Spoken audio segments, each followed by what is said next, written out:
Good morning, Pilgrim. It may not always seem like it here in Wisconsin, but spring is finally here. A time when we see days getting longer and God's beautiful creation growing back after a long winter. Something else that's growing around here is Pilgrim. And with that growth has come discussion about building more space to facilitate our ministry. So here's an update on where we're at right now with the campus expansion project. The total commitments we've received so far, $800,591 for our Thrive initiative. It's all become more real and more tangible, and here we are, and it's time to take that next step together. That was about a month ago when the Capital Campaign Committee announced how much money was committed to the Thrive initiative. For those of you who may not be familiar with Thrive or the campus expansion, let's get you up to speed. As long as I've been here, there certainly have been conversations about what next. The school is bursting at the seams. It's not just the school, it's everywhere. It's feeling full most Sundays, especially in the 10:30 service. Do we feel like we have a need or an opportunity to reach out further? So an architect was hired. And what we're going to do in a little while is we're going to break up into planning sessions. To think about the ministries and the activities that we have. 2014 was a year filled with many blessings for Pilgrim. We had outstanding growth in membership. It's just that we're growing. The trustees asked me to formulate a committee called a Capital Campaign Committee, and that committee then would decide what to do about raising money for expansion. With the guidance of Generis, a generosity consulting firm, a vision for expanding the campus was made. What our consultant was able to do was give us just a whole lot of information about what other churches are doing, what they have found effective. And in 2016, the plan was set into motion. We had Thrive videos, we had a Bible class called Plastic Donuts that had a book with it. We had speakers during the offering, a real, high-intensity month. The Capital Campaign was really focused on responding to God's love and His generosity, and we wanted that to be the primary focus. Which brings us back to March. It is our First Fruits Sunday. We went through the initiative in January and February, had Bible classes and so on, and today we want to share with you the results. One of the stats that Joel says sticks out to him is that more than 75% of people that were regularly giving at Pilgrim made a giving commitment to build a new campus. When we just met with our consultant a couple weeks ago, he said that was just an extremely high participation level. And he was very thankful and impressed with that. So we felt very blessed with that.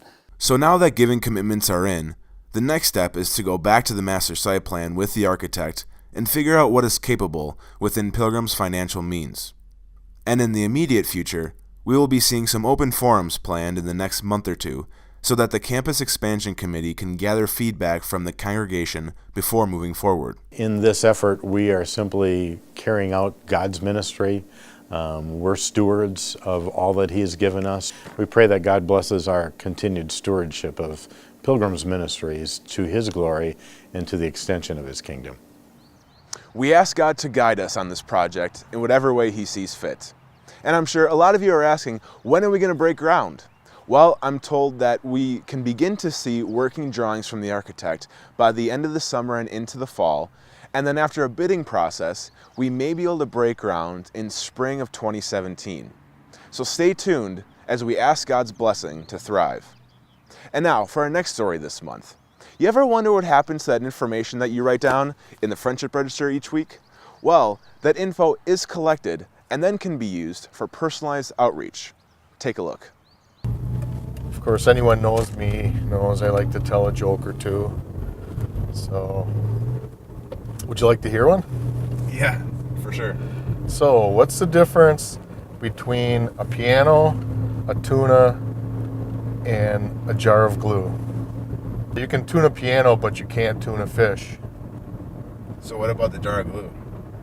Got you stuck? When we first came to Pilgrim, my family and I, it was about 25 years ago. When we came in the congregation, it wasn't too long that we got to know the pre-cops. That very first personal interaction with someone who's visiting a church for the first time can be huge. They can get to know somebody in the congregation. They know that face the next time they come to worship. Which is why Ben, Jim, and others from Pilgrim are going out of their way. It gives a personal touch to what we do. But by bringing this bag to their door, it's not the contents of the bag, but it's the personal visit that comes along with it. It all starts by people at church and visitors signing our friendship register, and they'll note if they're a visitor, and hopefully they'll provide us enough information to contact them. That information is gathered by Pilgrim member Kathy Renner, and then Ben dispatches folks to try and make that personal connection. I have some stuff that I'm getting ready to drop a bag at a visitor. First and foremost, a letter from Pastor Recker and information about church and school. And of course, last but not least, Pilgrim coffee mug. And so, with a bag of info in hand and a smile on his face, Jim sets out to try and meet these people face to face.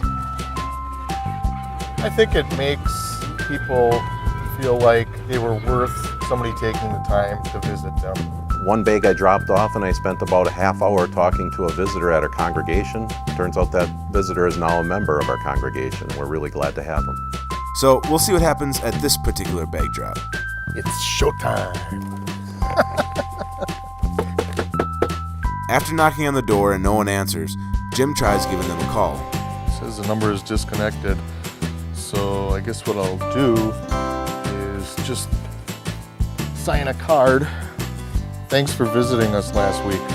Maybe we'll get to meet at church one of the next few weeks. Thanks, Jim Prekop, Pilgrim member. Even though no one was home, Jim says he doesn't consider it an unsuccessful bag drop. As long as they see the bag and they get it, they got the message. I used to think from the outreach perspective that the goal was gaining membership at our congregation, but then I came to find out that that's not the case. What we're trying to do is get the gospel to as many people as possible. It may seem that for Jim, reaching out and knocking on strangers' doors is easy, but he'll admit he can get apprehensive about it sometimes too. His advice though, just be yourself. And I was just thinking about one of the Bible verses the other day in church was about the apostles being arrested, not worrying about what you're going to say when you're brought before the judge. God provides answers, and things generally work out that way.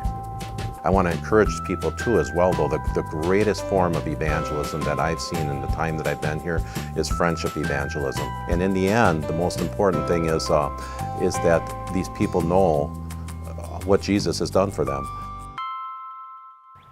Even though Ben says the overall goal of this outreach isn't to get new members, he estimates that roughly 75% of the people that bags are dropped off to end up becoming members or regular worshipers.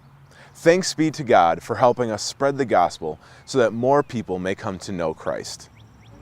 Well, that does it for this month of the Pilgrim Connection. I'll see you in May. God bless.